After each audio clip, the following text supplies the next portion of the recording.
ada pada segmen terakhir ataupun segmen keempat tentunya dalam siaran pendidikan interaktif Bedah Kisi-Kisi persiapan ujian nasional. Jadi manfaatkanlah waktu tersisa ini dengan sebaik-baiknya. Silakan mengajukan pertanyaan kepada Bapak Nasrun Mirobi dengan cara menelpon line telepon bebas pulsa, SMS dan juga Facebook.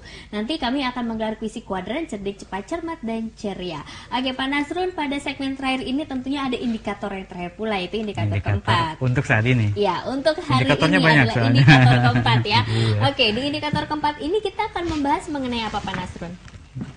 Berkaitan dengan gerak juga, tapi Baik. ini penyebab atau yang menyebabkan benda itu bergerak, yaitu tentang energi. Energi. Iya, dan juga perubahannya. Perubahannya baik. Kita lihat dari rumah ya. Menentukan hubungan usaha dengan perubahan energi. Jadi di sini penekanannya adalah usaha dan perubahan energi dalam kehidupan sehari-hari atau menentukan besaran-besaran yang terkait oleh tadi usaha dan perubahan energi. Kita lihat langsung soalnya aja ya, Mbak Asti dari rumah.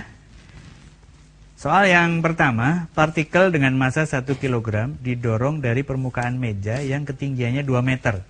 Hingga kecepatan partikel saat dilepas dari bibir meja 2 meter per sekon dengan arah mendatar. Maka energi mekanik partikel pada saat ketinggiannya 1 meter dari tanah adalah, jadi bendanya meluncur ya ke bawah ya. Apakah A 22 Joule, B 23 Joule, C 24 Joule, D 33 Joule, dan E 44 Joule. Kita lihat gambarnya dulu. Baik.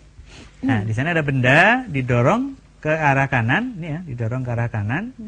Kemudian pada saat ada di bibir, dia akan melompat, meluncur dengan gerak parabola, sehingga ke titik yang ada di 1 meter ini.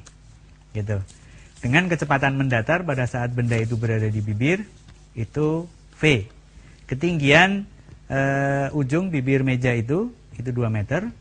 Terus yang ditanya berapa energi yang ada di sana.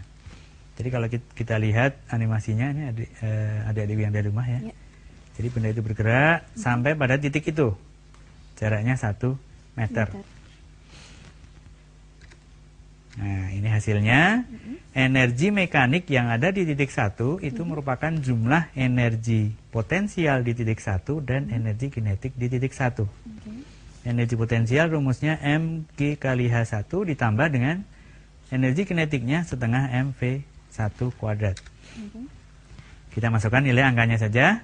1 masanya, kemudian G-nya 10, H1-nya adalah 2 meter, tadi di ketinggian bibir 2 meter. Kemudian kecepatannya tadi 2 meter per sekon, sehingga kita masukkan nilainya itu. Sehingga nilainya 20 ditambah 2, yaitu 22 Joule. Ini energi di titik 1. Berapa energi di titik pada saat ketinggiannya 1 meter?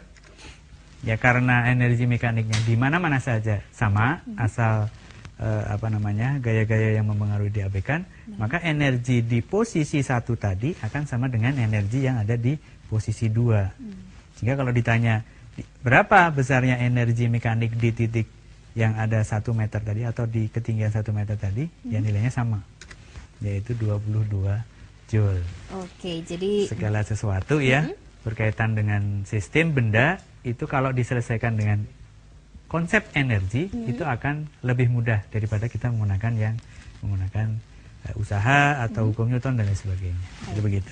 Oke, jadi jawabannya ada pada pilihan A ya, 22 Joule. 22 Oke, Joule. Pak Nasrun, kita sudah menerima penelpon kali ini yang akan langsung bertanya kepada Pak Nasrun. Kita langsung coba sapa terlebih dahulu. Halo, Televisi Edukasi dari siapa dan di mana? Welly. Welly ada di mana Welly? Di Lampung Timur. Welly di Lampung Timur, silakan. Iya. Pertanyaannya apa Welly? Ya. Apakah pada energi kinetik gravitasi itu sangat mempengaruhi? Iya. Oke. Apakah pada energi kinetik gravitasi sangat mempengaruhi? Baik, terima kasih Welly di Lampung Timur, ditunggu jawabannya ya. Silakan Iya. Pak Nasrun. Ya, adikku Willy harus mengetahui ciri-ciri dari energi kinetik dan energi potensial. Kalau energi potensial berkaitan dengan ketinggian atau jarak titik terhadap suatu acuan tertentu. Tetapi kalau energi kinetik itu yang mempengaruhi hanya massa dan kecepatannya saja. Itu pasti ya. Jadi gravitasinya gimana? Gravitasi itu mempengaruhi untuk benda apabila ditanya atau dipermasalahkan tentang energi potensialnya. Sementara kalau energi kinetiknya apakah terpengaruh gravitasi, itu tidak. Karena hanya yang mempengaruhi energi kinetik, sekali lagi, adikku Willy tadi, hanya massa dan kecepatannya saja. Hanya massa dan kecepatannya saja. Oke, Welly di Lampung Timur, pertanyaan kamu sudah dijawab oleh Bapak Nasrun Mirobi. Dan sekarang ini, yuk teman-teman dan juga Pak Nasrun, kita masuk pada bedah soal berikutnya, soal kedua di indikator keempat. Iya. Kita lihat sekarang berkaitan dengan vektor, berhubungan juga dengan usaha dan energi tadi. Ya. Tapi lebih terkait kepada usahanya. Jadi ada sebuah gaya F sama dengan min 12I plus 5J. Nah, ini dengan koordinat ya. Satuannya Newton, bekerja pada sebuah partikel yang menyebabkan partikel bergeser dengan perpindahan S sama dengan 8I plus 6J. Okay. Nah, ini vektor ya, berkaitan dengan vektor. Satuannya adalah meter, S itu. Maka sudut antara vektor gaya dengan perpindahan adalah apakah A 120 derajat, apakah B 90 derajat, apakah C 60 derajat, apakah D 45 derajat, apakah E 30 derajat. Kita lihat. Rumusnya masih menggunakan yang sama, hanya saja nanti di dalam penyelesaiannya menggunakan vektor.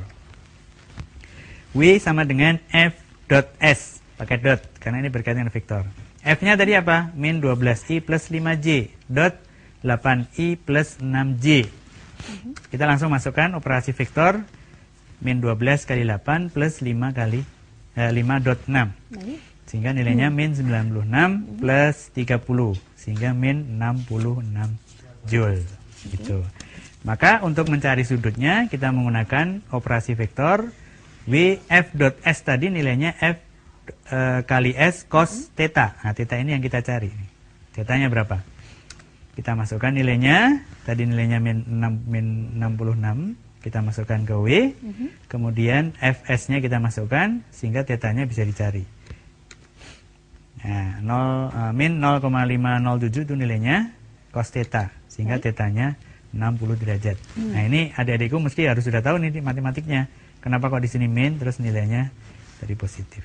Baik. Jadi gitu. Oke, 60 berarti ada di pilihan yang ke C ya. Iya, betul ya, sekali. teman-teman sedari tadi Asa sudah mengingatkan pada segmen terakhir kami akan menggelar kuis kuadran cerdik, cepat, cermat, dan ceria. Dan sekarang ini adalah waktunya untuk kamu berpartisipasi mengikuti kuis kuadran cerdik, cepat, cermat, dan ceria. Sudah ada. Hai Dika, apa kabar? Halo Kak Asti, baik, alhamdulillah. Sehat ya? Iya dong. Oke, waktu itu kuis kuadran nih, pertanyaannya pastinya sudah disinggung sedikit ya oleh Pak Nasrun tadi. Kayaknya udah deh, dan gak ada hitung-hitungan. Gak ada hitung-hitungan, berarti harusnya bisa dijawab. Silakan Dika. Oke, baik buat teman-teman semua ada di rumah, saatnya kuis kuadran cerdik, cepat, cermat, dan ceria.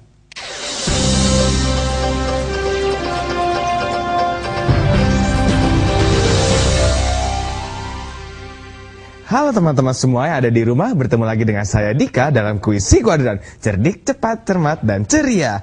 Nah, buat teman-teman semua yang ada di rumah, seperti biasa yang mau jawab pertanyaan hari ini, langsung aja telepon di nomor bebas pulsa kami di 0800 140 3046. Dan jangan lupa passwordnya kuis kuadran cerdik, cepat, cermat, dan ceria. Nah, daripada kalian nyiapin kalkulator, mending nggak usah, karena soal hari ini nggak ada hitung-hitungannya. Penasaran? Langsung aja kita bacain soal hari ini. Arah gaya gesek pada benda yang bergerak di suatu lintasan, arahnya A searah dengan gerak benda atau B berlawanan dengan gerak benda. Diulangi ya. Arah gaya gesek pada benda yang bergerak di suatu lintasan, arahnya A searah dengan gerak benda atau B berlawanan dengan gerak benda. Nah, benar kan gak ada hitung-hitungannya? Langsung aja kita bacain ulang lagi ya. Mungkin kurang jelas nih. Arah gaya gesek pada benda yang bergerak di suatu lintasan, arahnya A searah dengan gerak benda atau B berlawanan dengan gerak benda. Ingat loh, gaya gesek. Nah, tadi kayaknya udah disinggung tuh sama bapaknya. Langsung aja yuk. Wow, udah ada telepon nih. Halo, kuis kuadran. Halo, kuis kuadran. Cepat, cermat, ceria. Baik, dengan siapa dan di mana? Halo, dengan siapa dan di mana? Luciana Tehutu di Ambon. Dengan siapa? Di Ambon. Oh, Ella di Ambon. Di Ambon. Baik, Ella udah siap nih dengan jawabannya? Iya.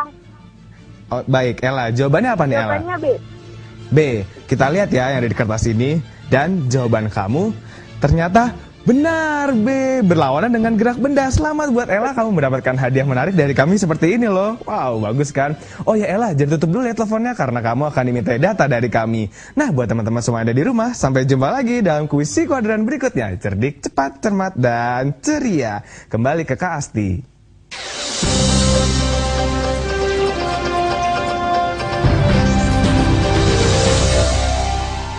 Terima kasih Dika dan juga selamat nih untuk Ella di SMA 1 Ambon yang berhasil menjawab pertanyaan kuis Psikuadrat cerdik, cepat, cermat, dan ceria.